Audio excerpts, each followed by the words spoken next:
ಅಡಿಕೆಕಾಯಿ ಸುಲಿಯುವ ಯಂತ್ರದಿಂದ ಪ್ರತಿನಿತ್ಯ ಸಾರ್ವಜನಿಕರಿಗೆ ಸಮಸ್ಯೆ ಆಗ್ತಿದ್ರೂ ಕೂಡ ಗ್ರಾಮ ಪಂಚಾಯಿತಿ ಅಧಿಕಾರಿಗಳು ಯಾವುದೇ ಕ್ರಮ ಕೈಗೊಂಡಿಲ್ಲ ಅಂತ ವೆಂಕಟರಾಮನಹಳ್ಳಿ ಜನರು ಅಧಿಕಾರಿಗಳ ವಿರುದ್ಧ ಆಕ್ರೋಶ ವ್ಯಕ್ತಪಡಿಸಿದ್ರು. ತಾಲೂಕಿನ ಸಿಎನ್-ದುರ್ಗ ಹೋಬಳಿಯ ವೆಂಕಟರಾಮಹಳ್ಳಿ ಗ್ರಾಮದಲ್ಲಿ ಸಾರ್ವಜನಿಕರು ಸಂಚಾರ ಮಾಡುವ ರಸ್ತೆಯಲ್ಲಿ ಅಡಿಕೆಕಾಯಿ ಸುಲಿಯುವ ಯಂತ್ರಗಳನ್ನ ಇಟ್ಟು ಹಗಲು ರಾತ್ರಿ ಎನ್ನದೇ ಯಂತ್ರವನ್ನ ನಡೆಸ್ತಾ ಇರೋದ್ರಿಂದ ರಸ್ತೆಯಲ್ಲಿ ಸಂಚಾರ ಮಾಡುವ ಜನರಿಗೆ ಹಾಗೂ ಅಕ್ಕಪಕ್ಕದಲ್ಲಿ ವಾಸ ಮಾಡ್ತಿರುವ ನಿವಾಸಿಗಳಿಗೆ ಶಬ್ದ ಮಾಲಿನ್ಯ ಮತ್ತು ವಾಯು ಮಾಲಿನ್ಯದಿಂದ ಅನೇಕ ಜನರು ಆಸ್ಪತ್ರೆ ಸೇರ್ತಿದ್ದಾರೆ. ಗ್ರಾಮ ಪಂಚಾಯಿತಿ ಅಧಿಕಾರಿಗಳಿಗೆ ಅನೇಕ ಬಾರಿ ಮನವಿ ಸಲ್ಲಿಸಿದರೂ ಕೂಡ ಯಾವುದೇ ಪ್ರಯೋಜನವಾಗಿಲ್ಲ ಎಂದು ಸಾರ್ವಜನಿಕರು ಗ್ರಾಮ ಪಂಚಾಯಿತಿ ವಿರುದ್ಧ ಆಕ್ರೋಶ ವ್ಯಕ್ತಪಡಿಸಿದ್ರು. ಅದೇ ಇವ್ರು ಹಿಂಗೆ ಮಾತಾಡ್ತಾ ಇರ್ತಾನೆ, ಅವ್ರು ಮತ್ತೆ 3 ತಿಂಗಳು ಇಟ್ಕೊಂಡು ಹೊಡ್ಕೊಂಬ್ಲಿ ಅವ್ರ ಮತ್ತೆಗೆ, ಅವ್ರಿಗೆ ಗೊತ್ತಾಗುತ್ತಾ ಅದನ್ನ ಭಾಗ ಐತೆ, ಅಲ್ಲಿ ಕೆಳಗೈತೆ, ಇಲ್ಲಿಲ್ಲ ಕೆಳಗೈತೆ, ಜಮೀನಾಗಿ ಇಟ್ಕೊಂಡಿರೋದು. ಅವ್ರ ಮನೆ ಇಟ್ಕೊಂಡು ಹೊಡ್ಕೊಂಬ್ಲಿ, ಅವ್ರ ಮಕ್ಳಿಗೆ ಏನು ತೊಂದರೆ ಆಗ್ತೈತೆ ಅಂತ ಅವ್ರಿಗೆ ಅನುಭವ ಗೊತ್ತಾಗುತ್ತೆ. ನಮ್ಗೆ ಅನುಭವ ಗೊತ್ತಾಯ್ತು, ನಾವು ಹೇಳ್ತಾ ಇದ್ದೀವಿ. ನಾವು ತೊಂದರೆ ಆಗ್ತಾ ಐತೆ, ನಾವು ಹೇಳ್ತಾ ಇದ್ದೀವಿ. ಯಾರಿಗಾದ್ರೂ ಅಧಿಕಾರಿಗಳ ಗಮನಕ್ಕೆ ತಂದಿದ್ದೀರಾ? ಎಲ್ಲ ಹೇಳ್ಬಿಟ್ಟಿದ್ದೀವಿ, ಎಲ್ಲ ಆಗೋಗ್ಬಿಟ್ಟೈತೆ. ನಾವು ರೋಜ್ ಸುಮ್ಮನೆ ಆಗ್ಬಿಟ್ಟಿದ್ದೀವಿ.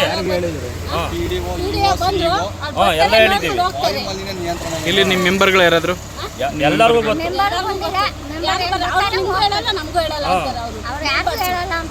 ಅದೇ ಅವ್ರ ಮಂತೆ ಇಟ್ಕೊಂಡು ಮಾಡ್ಕೊಂಡ್ಲಿ ಗೊತ್ತಾಗ್ತೈತೆ ಅವ್ರ ಮನೆಗೆ ಏನು ಕಷ್ಟ ಅಂಬೋದು. ಇನ್ನು ವೆಂಕಟರಾಮಹಳ್ಳಿ ಗ್ರಾಮದ ವೃದ್ಧೆ ಸಿದ್ದಗಂಗಮ್ಮ ಮಾತನಾಡಿ, ಸುಮಾರು 8 ವರ್ಷದಿಂದ ಒಂದು ಅಡಿಕೆಕಾಯಿ ಗೊಟ್ಟು ಸುಲಿಯುವ ಯಂತ್ರ ಇತ್ತು. ಈಗ ಮತ್ತೆ 4 ಯಂತ್ರಗಳನ್ನ ತಂದಿದ್ದಾರೆ. ರಾತ್ರಿ ಇಡೀ ಯಂತ್ರಗಳು ಕೆಲಸ ಮಾಡ್ತಾ ಇರೋದ್ರಿಂದ ಶಬ್ದ ಹಾಗೂ ಧೂಳು ಜಾಸ್ತಿಯಾಗಿದ್ದು, ಧೂಳಿನಿಂದ ಅನೇಕ ಬಾರಿ ಆಸ್ಪತ್ರೆಗೆ ಸೇರಿ ಸಾವಿರಾರು ಹಣವನ್ನ ಖರ್ಚು ಮಾಡಿ ಚಿಕಿತ್ಸೆ ಪಡಿತಾ ಇದ್ದೇವೆ. ಸರಿಯಾಗಿ ನಿದ್ದೆ ಮಾಡಲು ಆಗ್ತಿಲ್ಲ. ಈ ಯಂತ್ರಗಳನ್ನ ದೂರ ಇಡುವಂತೆ ರೈತರಿಗೆ ಹಾಗೂ ಅಧಿಕಾರಿಗಳಿಗೆ ಮನವಿ ಮಾಡಿದ್ರು ಯಾವುದೇ ಪ್ರಯೋಜನವಾಗಿಲ್ಲ ಎಂದು ಬೇಸರ ಹೊರಹಾಕಿದ್ರು. ನಮಗೆ ಈ 8 ವರ್ಷದಿಂದ ಒಂದು ಮಿಷನ್ ಓಡಿಸ್ತಿದ್ರು, ನಾವೇನು ಕೇಳಿರಲಿಲ್ಲ. ಈಗ ಈ ವರ್ಷದಿಂದ ಜಾಸ್ತಿ ಮಿಷನ್ ಅದು, ನಮಗೆ ಫೋನ್ ಜಾಸ್ತಿ ಗೊತ್ತೈತೆ. ಹುಡುಗರಿಗೆ ಅಲರ್ಜಿ ಆಗ್ತೈತೆ. ನಾವು ಎಷ್ಟು ಆಸ್ಪತ್ರೆಗೆ ಎಷ್ಟು ನಾವು ಕೂಲಿ ಮಾಡ್ತೀನಿ ತುಂಬೋದು ಕೆಲಸ. ನಾವು ಕೇಳಿದ್ರೆ ಡಬ್ಬಲ್ ಬರ್ತದೆ, ನಾವು ಕೇಳಕ್ಕೆ ಹೋಗಲ್ಲ. ಇನ್ನು ನಮಗೆ ಅದೇನು ಕ್ಲೀನ್ ಮಾಡಿಕೊಟ್ಟು ನೀವೇ ಮಾಡಿಕೊಟ್ಟು ಹಾಲು ನಂಬೋದು. ಅಲರ್ಜಿ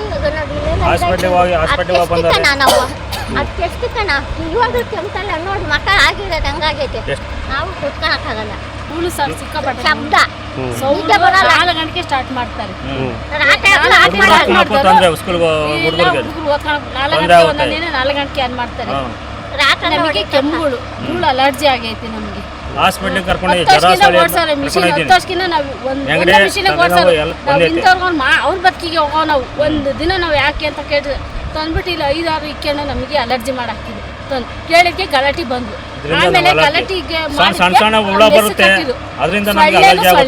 ಸಿಕ್ಕಾಪಟ್ಟೆ ಸೊಳ್ಳೆ, ನೊಣ ಅಂದ್ರೆ ನೊಣ, ಸಿಕ್ಕಾಪಟ್ಟೆ ನೊಣ ಸೊಳ್ಳೆ.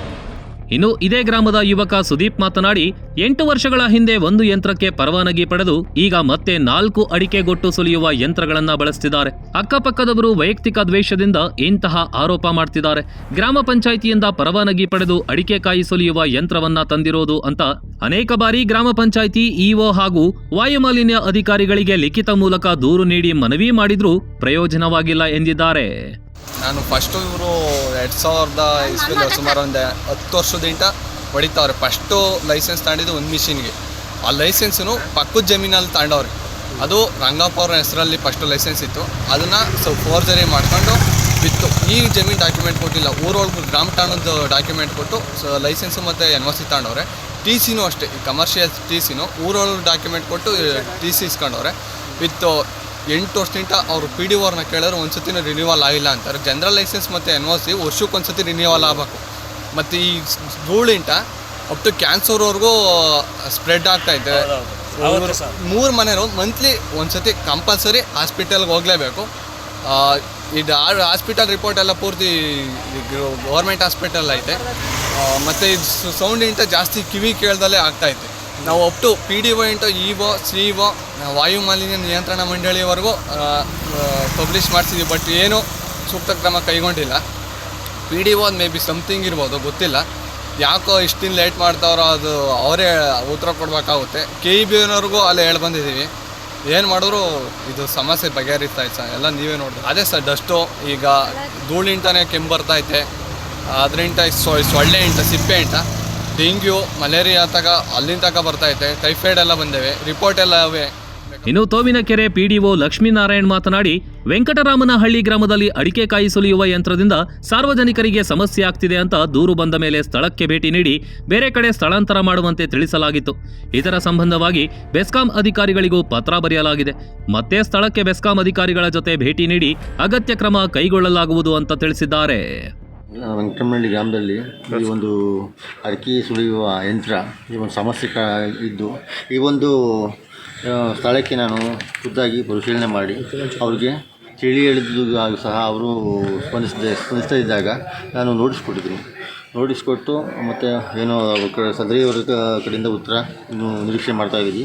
ಅವ್ರಿಗೂ ಮತ್ತು ಖುದ್ದಾಗಿ ಹೇಳಿದ್ದೀನಿ, ಈ ಅಕ್ರಮವಾಗಿ ನೀವು ಮಾಡ್ತಾಯಿದ್ದೀರಾ, ಇದೊಂದು ಈ ಬಗ್ಗೆ ನೀವು ನಿಲ್ಲಿಸಬೇಕು ಅಂತ ನಾವು ಹೇಳಿದ್ದು ಸಹ ಅವರು ಇದೇ ಥರ ಮುಂದುವರೆದ್ರೆ ನಾನು ಇವಾಗ ಬೆಸ್ಕಾಂಗೆ ಸಂಬಂಧಪಟ್ಟ ಈ ಒಂದು ಬೆಸ್ಕಾಂಗೆ ನಾನು 1 ಲಕ್ಷ ಕೊಟ್ಟಿದ್ದೀನಿ. ಹಿಂಗೆ ಮುಂದುವರೆದ್ರೆ ನಾವು ಅವರು ಅಧಿಕಾರಿಗಳ ಸಮೇತವಾಗಿ ನಾವು ಇದು ಸ್ವಲ್ಪ 2 ಸರಿ ಲೆಟರ್ ಕೊಟ್ಟಿದ್ದೆ ಸರ್. 1 ಸರಿ ಕೊಟ್ಟಿದ್ದೀವಿ ಸರ್. ಅವ್ರಿಗೂ ಹೇಳಿದ್ದೀವಿ ಸರ್. ಮತ್ತೆ ಹೋಗ್ಬಿಟ್ಟು ಅವ್ರು ಅಲ್ಲಿ ಸ್ಥಳಕ್ಕೆ ಹಾಜರು ಮಾಡಿ ಅವರಿಗೆ ಬೆಸ್ಕಾಂ ಇಲಾಖೆಯಿಂದ ಅವ್ರನ್ನ ಸಿಬ್ಬಂದಿ ಕರ್ಕೊಂಡೋಗಿ ನಾನು ಮುಂದಿನ ಕ್ರಮ ಜರುಗಿಸ್ತೀನಿ. 3 ಸರಿ ಹೆಚ್ಚು ಕಡಿಮೆ 3 ಸರಿ ನಾನು ಹೋಗಿದ್ದೀನಿ, ಹೇಳಿದ್ದೀನಿ. ಮತ್ತು ಹೋಗಿ ಸಂಬಂಧಪಟ್ಟ ಅಧಿಕಾರಿಗಳ ಜೊತೆ ಹೋಗಿ ನಾವು ಸೂಕ್ತ ಕ್ರಮ ತಗೊಂತೀವಿ. ಒಟ್ನಲ್ಲಿ ಎಷ್ಟು ಅರ್ಜಿಗಳು ಅಧಿಕಾರಿಗಳಿಗೆ ಕೊಟ್ಟರೂ ಕೂಡ ಅಲ್ಲಿ ಹೋಗಿ ಏನಾಗಿದೆ ಎನ್ನುವುದರ ಮಾಹಿತಿ ಪಡೆಯಲು ಕೂಡ ಇವರ ಕೈಯಲ್ಲಿ ಆಗ್ತಿಲ್ಲ ಅಂದ್ರೆ ಎಷ್ಟರ ಮಟ್ಟಿಗೆ ಅಧಿಕಾರಿಗಳು ಎಸಿ ಕಚೇರಿಗೆ ಅಂಟಿಕೊಂಡಿದ್ದಾರೆ ಅನ್ನೋದಕ್ಕೆ ಇದೇ ಉದಾಹರಣೆ. ನೀವು ಕ್ರಮ ತೆಗೆದುಕೊಳ್ಳದಿದ್ರೂ ಪರವಾಗಿಲ್ಲ, ಆ ಗ್ರಾಮಕ್ಕೆ ಹೋಗಿ ಅಲ್ಲಿ ವಾಸ್ತವವಾದ್ರೂ ಏನು ಅನ್ನುವಂಥದ್ದನ್ನ ಒಮ್ಮೆ ನೋಡಬೇಕು. Harish Babu BH, time 9 news, Koratagere.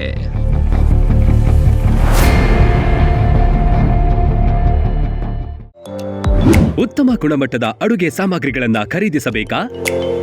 ಎಲ್ಲ ರೀತಿಯ ಅಡುಗೆ ಸಾಮಗ್ರಿಗಳನ್ನ ಹೋಲ್ಸೇಲ್ ದರದಲ್ಲಿ ಕೊಂಡುಕೊಳ್ಳಿ, ವಿಶೇಷ ಉಡುಗೊರೆಗಳನ್ನ ಪಡೆಯಿರಿ. ಎಲ್ಲ ಶುಭ ಸಮಾರಂಭಗಳ ಅಡುಗೆಗೆ ಬೇಕಾದ ಎಲ್ಲ ರೀತಿಯ ಗುಣಮಟ್ಟದ ಅಡುಗೆ ಸಾಮಗ್ರಿಗಳು ನಮ್ಮಲ್ಲಿ ಲಭ್ಯ.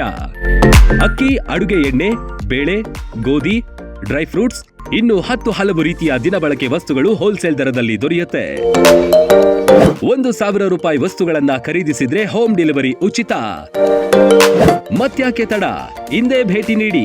ತೇಜಸ್ವಿನಿ ಟ್ರೇಡರ್ಸ್, ಗುಣಮಟ್ಟದ ದಿನಸಿ ಪದಾರ್ಥಗಳ ಮಳಿಗೆ. ಸ್ಥಳ ವಾಸವಿ ಟೆಂಪಲ್ ಹತ್ತಿರ, ಸಂತೆಬೀದಿ ರಸ್ತೆ, ದಾಬಸ್ಪೇಟೆ.